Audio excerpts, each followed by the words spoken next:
Who doesn't love Batman? Batman is a character bigger than life. One of the most iconic characters of pop culture, one of the most iconic DC characters ever. Alongside Superman or Wonder Woman, they are really as important as intrinsical to the DC mythos, and definitely one that a lot of people love. Whether you are a DC fan or not, everyone is a Batman fan. I have met a lot of people in my life that might not like DC storylines, but they love Batman, and I consider myself a big fan. So constantly, I get a lot of requests from people telling me to give the best stories or to give recommendations of Batman, of other characters.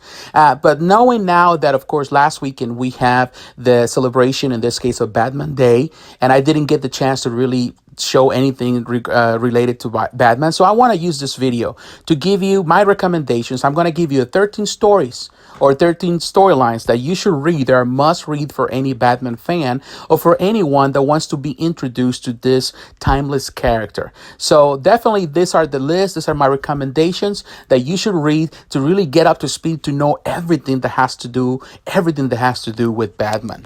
Number one, Batman Year One.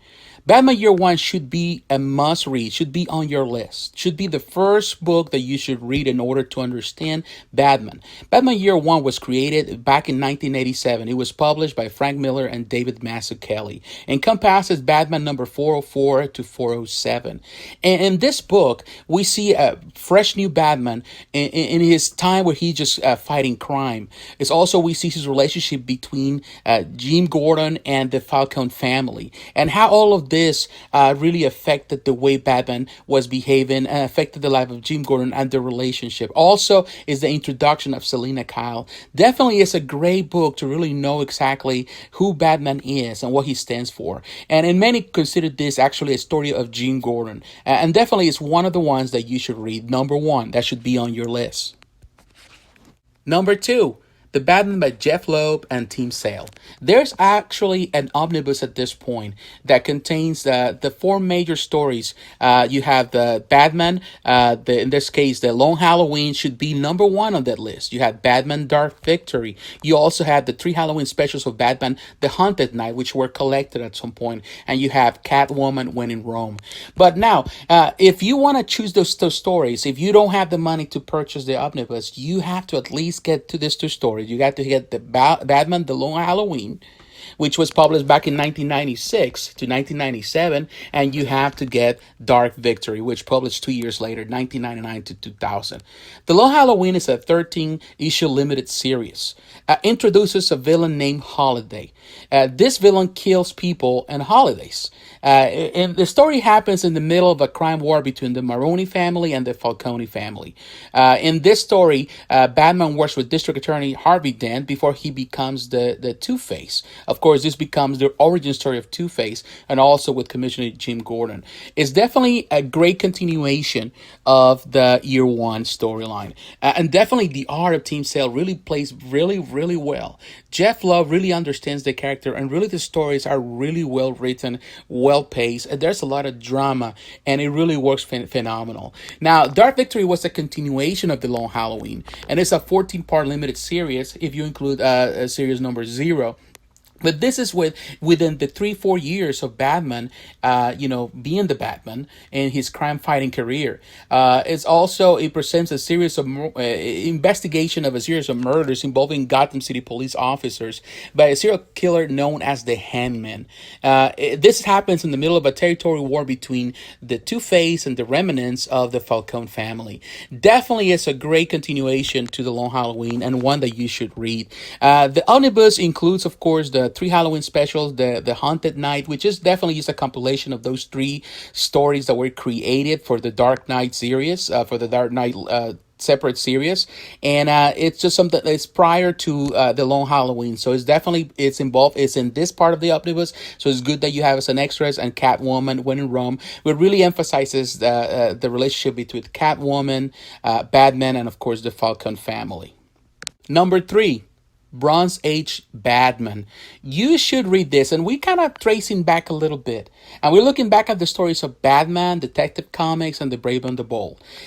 Some people don't recommend this. A lot of younger readers or younger comic book fans, they will recommend you, of course, the newer stories. Everything is new, but I do recommend you to at some point going back into the Bronze Age, particularly after you read the Jeff Loeb and Team Cell stories. You should back to the Bronze Age to really know more about the Batman.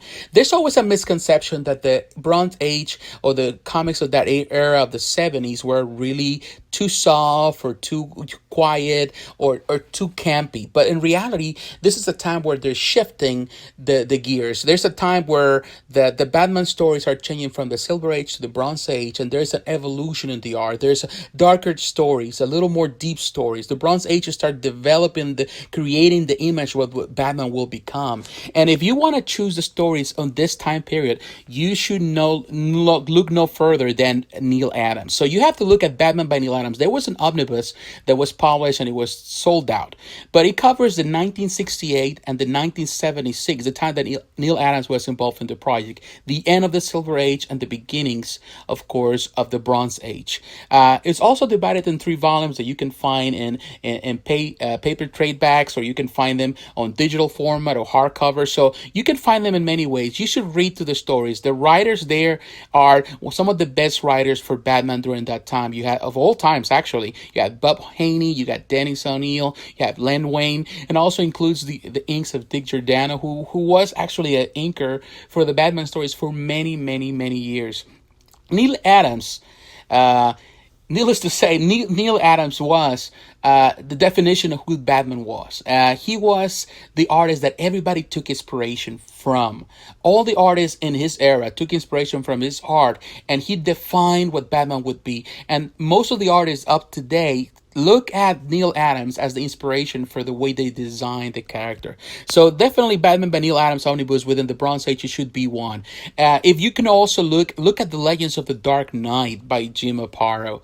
Jim Aparo, it's my favorite artist, Batman artist, even above Neal Adams. Of course, Neal Adams is more famous, but I love Jim Aparo. And he started drawing for Batman in 1971 all the way to 1982 in the collections that he has, but he did it all the way until the 90s. And Jim Aparo is such an inspiration. He has a sleek way to draw, particularly Batman. Now, Legends of the Dark Knight has 3 volumes with Jim Aparo.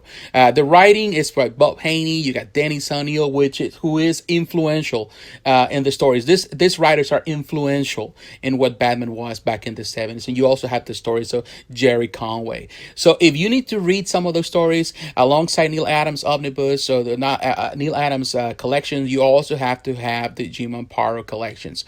You also have to read Tales of the Batman by Len Wein. I cannot tell you that how much I love Len Wein writing with Batman. I consider him one of the best writers for Batman. His art, he worked with so many different artists. You got Neal Adams, he worked for Jim Aparo, you have Ir Nelbeck, you got Walt Simonson and his at the start of his career, the inks of Dick Giordano, Vince Colletta, the Tales of the Batman by Len Wein. It's one book that is very inexpensive and definitely one that you will enjoy. And it encompasses so many different artists, and his stories are some of the best stories of the 70s. They're darker in tone, they're more serious in tone, they're not campy at all, and really presents a good image, a good light of who Batman really is.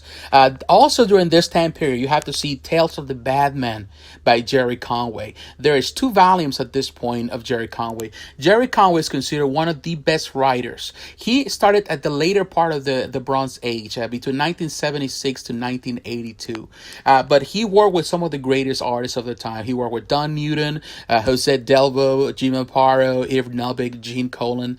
He is definitely a definition of one of the greatest writers of Batman that really kind of catapulted Batman from the 70s to the 80s stories that, defined Batman throughout that decade. So definitely, if you have to do some of those artists, I definitely recommend the Bronze Age. You have Neal Adams. I recommend anything that has to do with the Jim Aparo, Len Wein, and Gerry Conway. Of course, there's many others, but these are to me the ones that really define the generation. Number 4. Batman, Birth of the Demon. Birth of the Demon is a collection that encompasses three single stories. There's singular stories that encompass Batman's stories and his relationship with Ra's al Ghul. It starts with Batman, Son of the Demon, who was a graphic novel, was published back in 1997 as a solo story. The writer was Mike W. Bard, and the artist was Gerry. The story centers on Ra's al Ghul aiding Batman to solve a murder committed by the man who also killed Raz's wife, the mother of Talia. In the story, you can see the romance developing between Batman and Talia. These stories were actually back in the Neal Adams introduced the character with O'Neill. They introduced the character back in the 70s. So definitely here you can see that relationship. They end up getting married, and one of the turn of events, Talia gets pregnant, and of course when Batman finds out that she was pregnant, then he becomes very protective. And Talia decides in the end, of course, you have this complicated relationship they have, to lie to Batman, saying that she had a miscarriage. Ultimately, that disappoints, saddens Batman, and they decide in the end to split and part ways. So it's a really sad story in the end, but really shows how conflicted, how convoluted this dysfunctional this relationship between those two is. It's definitely one of those stories. Son of the Demon is a great novel that really introduces into who Ra's al Ghul is. And Birth of the Demon collection also contains Batman Bride of the Demon, who was another novel that was published back in 1990, and it was the continuation of Son of the Demon. It was written by the same writer, Michael W. Barr, but the art is by Tom Greenberg. And in this, you can see the relationship of Ra's al Ghul, his schemes to trying to gain again power, to gain his strength, to gain physical strength, and the relationship between Batman and Talia. It kind of continues what was left off on the other one. You can see this relationship even working out and the way Talia cares about Batman, but how dysfunctional they are for each other. This is also continuing. 2 years later, another novel was created that was Birth of the Demon. The writer was Dennis O'Neill, and the art was by Norm Breyfogle. The Birth of the Demon is the origins of Ra's al Ghul. It really shows how Ra's al Ghul became the demon, the head of the League of Assassins. It's definitely one story that you should know. The entire of the book, The Birth of the Demon, collects these three novels. It really gives you a better understanding of Ra's al Ghul and his relationship and Talia's relationship with Batman. Some of the stories are better than the others. I prefer Son of the Demon and Birth of the Demon. Some people might not like Bride of the Demon, but definitely they are great together, and it's good, and you should read it. It should be a mandatory read to understand Batman even in a deeper way. Number 5. Batman Second Chances. Batman Second Chances is Batman stories that were published between 1987 and 1988. The writer was Max Allan Collins, Jim Starlin, and the art was by Jim Aparo, Russ Andrew, and Dave Cochran. In this part of the story of Batman, Dick Grayson leaves the Robin mantle and becomes the Nightwing with Teen Titans. So he leaves and he becomes the Nightwing for the Teen Titans. And of course, we see the introduction of Jason Todd as the new Robin. This is technically a story that really sets the stage for Death in the Family. This is one that is underrated by many people. The stories are okay. They're not that great, but really sets the stage. If you don't read the story, you don't know exactly the beginning or the start, what happened, how Dick Grayson left, and how Jason Todd became, the new Robin. You see a Jason Todd that is broken, a Jason Todd that has a really nasty past, and how this will affect his relationship with Batman and his decisions on the future and future stories that we will have contained also in this list. So definitely it's important. This sets the stage to understand the story of Jason Todd and how he did what he did and what happened later in later stories. Number 6, Batman the Killing Joke. This novel was an Elseworld story that was actually written by Alan Moore, and the art was by Brian Boland. It's one of the most, in my opinion, and I'm talking about my opinion, the one most overrated stories of all times of Batman stories. It's not really a Batman story more than a Joker story. It really presents the Joker's origins as a tragic character.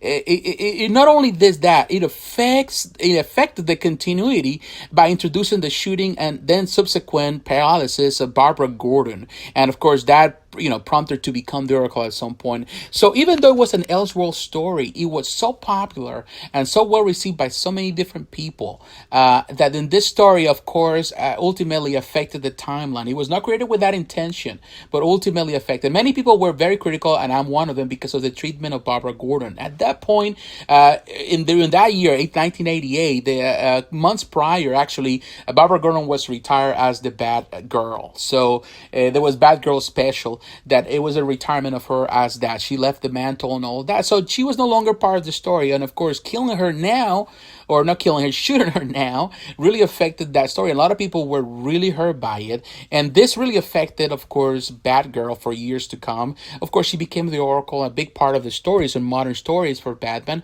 And ultimately, she did not come back to become the Batgirl again till the new 52. So it really, really affected a lot of the decisions. A lot of people loved it. I'm not one of them. It's very dark in tone in many ways. And in the end, it has a controversial ending. Some people say that the Joker's kill.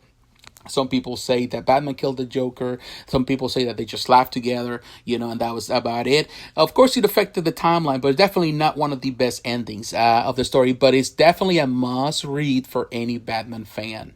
Number 7, Batman: A Death in the Family. A Death in the Family. The writer is Jim Starlin and the artist Jim Aparo. One of the best arts of Jim Aparo. One of the best, in my opinion, Batman stories from Jim Aparo. This was published back in 1988. And this story, of course, is very famous. Is very controversial. Jason Todd is in search of his mother. Ultimately, Jason Todd is killed at the hands of the Joker. It's really one really sad story. I remember as a kid reading the story. There was a time there was some type of poll trying to figure it out, trying to tell people to decide if they wanted Jason Todd to live or to die. Many people didn't like Jason Todd because he was dark, he was brooding, he was not as Dick Grayson, who was the all-around American kid, very nice kid. He was different. Jason Todd was from the street, so Jason Todd was not playing nice per se. He was just doing what he knew best, and definitely the death, of him was to me sad because I really like him as a character, and it really defined comics during that time. Now, the Batman Death in the Family also includes A Lonely Place of Dying, the collection.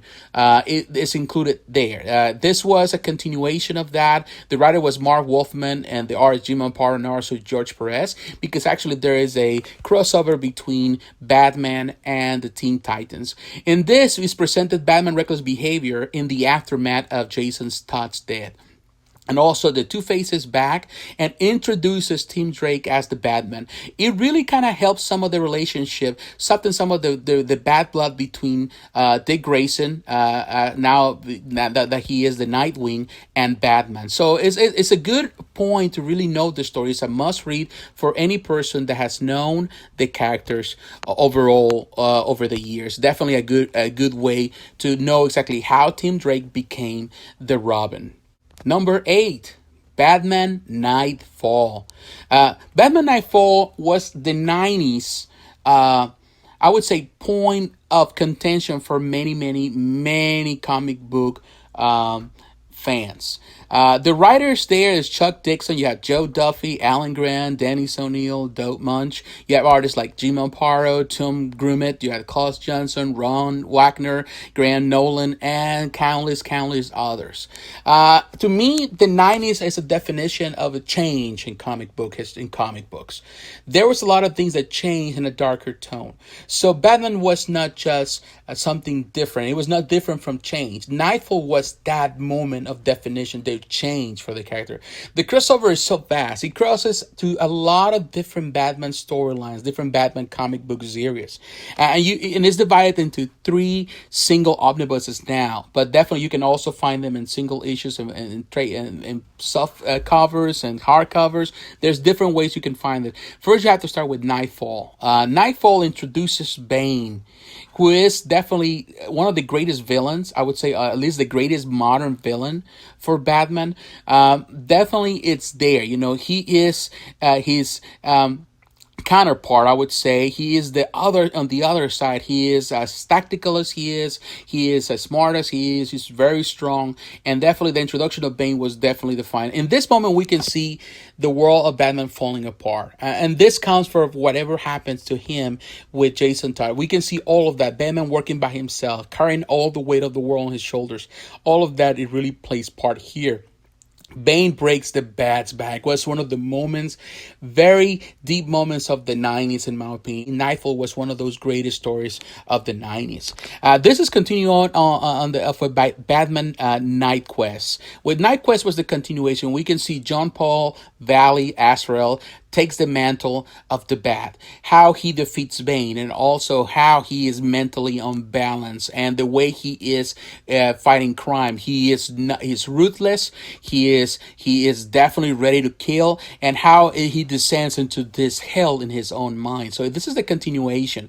Now this is followed by Night's End, who was published back in 1994. Night's End is the culmination of everything Knightfall worked on. You see, Bruce Wayne retakes the mantle. He goes through really a big challenge, physical challenge he puts himself. So he wants to regain his mental strength, his physical strength, his emotional strength, and he takes the remantle, and how he defeats in the end John Paul, John Paul Valley, the new Batman, and he retakes his position as the only and the true Batman. So definitely, Knightfall is one of the stories that you should read.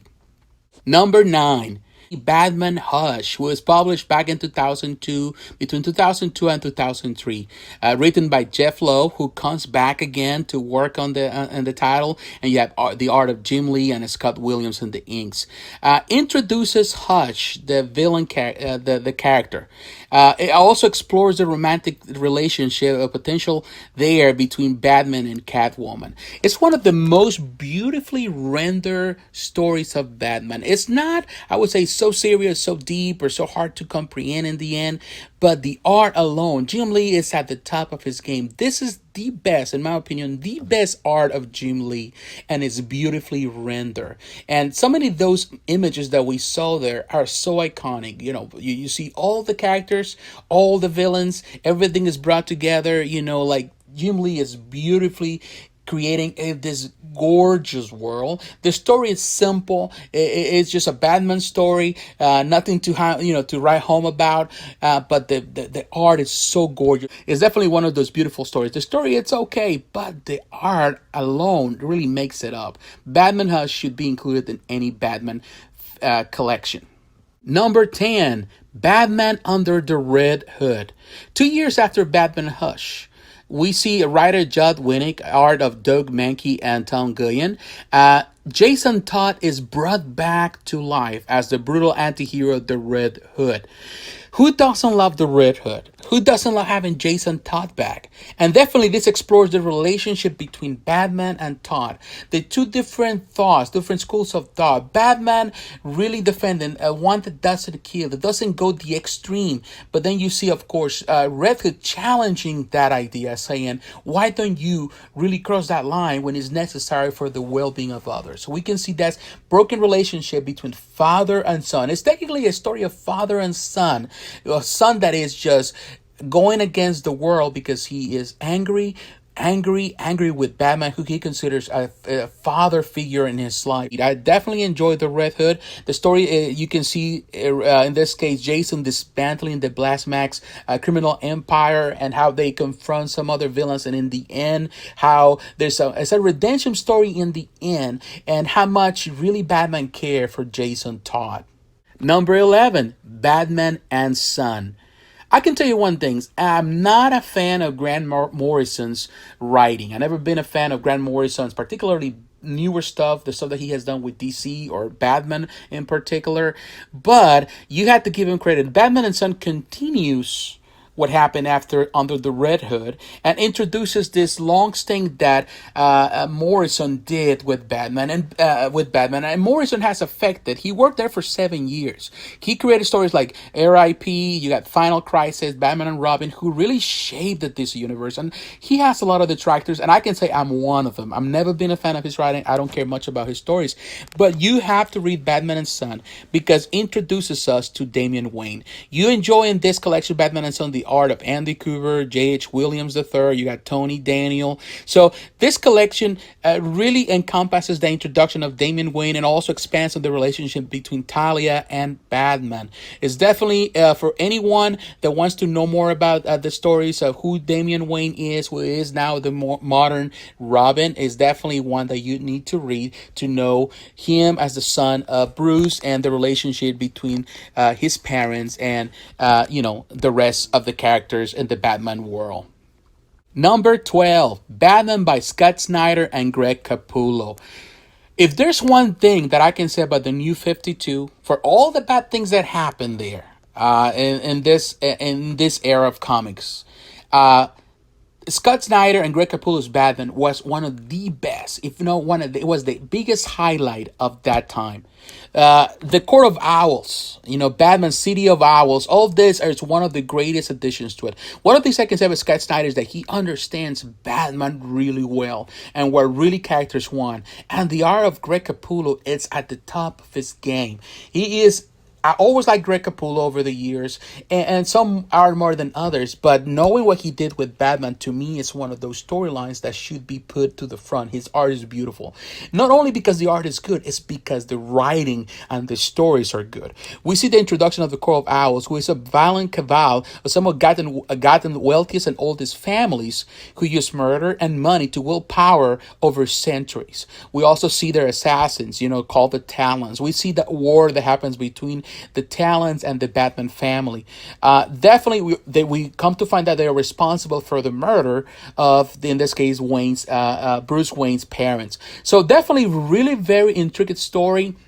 Some things, it's not perfect by any means, but it's really entertaining and brings everything back to the Batman that we all know and we love. I think it fixes a lot of the Grant Morrison's mistakes made in the Batman storylines. And of course, it's continued Batman Death of the Family Volume 3. Death of the Family is a 23-issue comic book story arc where the Joker returns to crime, of course, to Gotham, but also talks in regard to his plans to destroy everyone around Batman, everyone close to Batman. So it's definitely very entertaining. The whole Snyder and Capullo's run is definitely entertaining, but these 3 volumes, the 3 first volumes, 1, 2, and 3, are definitely a must read.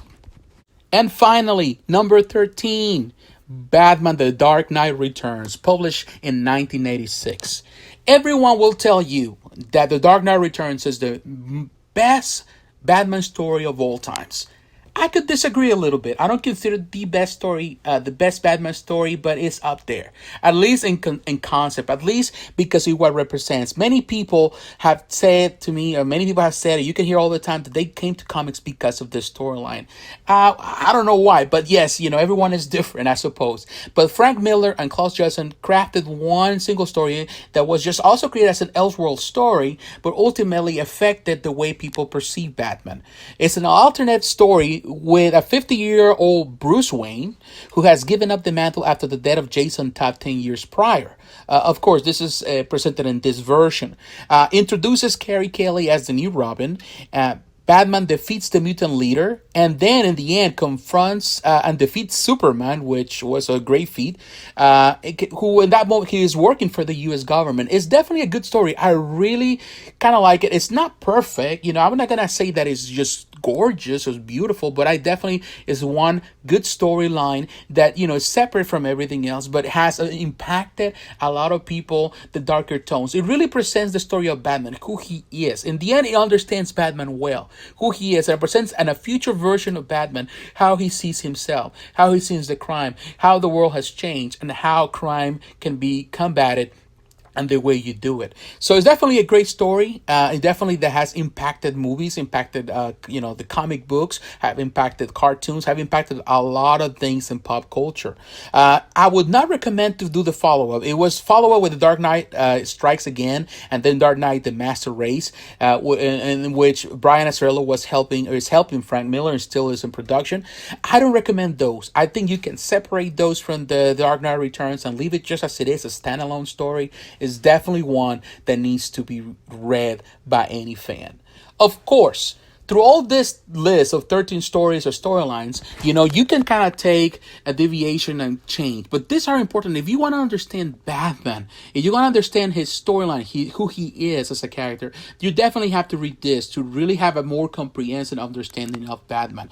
There's a lot of novels. There's multiple stories. You have to consider that Batman has almost an 80-year-old history in print. So it's definitely, there's so many novels. There's so many different storylines. There are many writers, many artists. But these are, to me, the quintessential. These are the important ones. They're highlights that really determine and define what Batman is, and ones that you should read. And you should add other collections to this, other things you should add, but you should concentrate on this. So if you want to read them as an extensive read, yes, it is. But definitely you can pick and choose. But definitely this will define and will give you an ample view of Batman and his story. So once again, thanks for watching this video. I hope you enjoy it. Do you agree with my picks? Do you disagree? Do you have other options or suggestions? Just feel free to share that in the comments below. So once again, take care, my friends. God bless you, and I'll see you on the next video. Bye bye.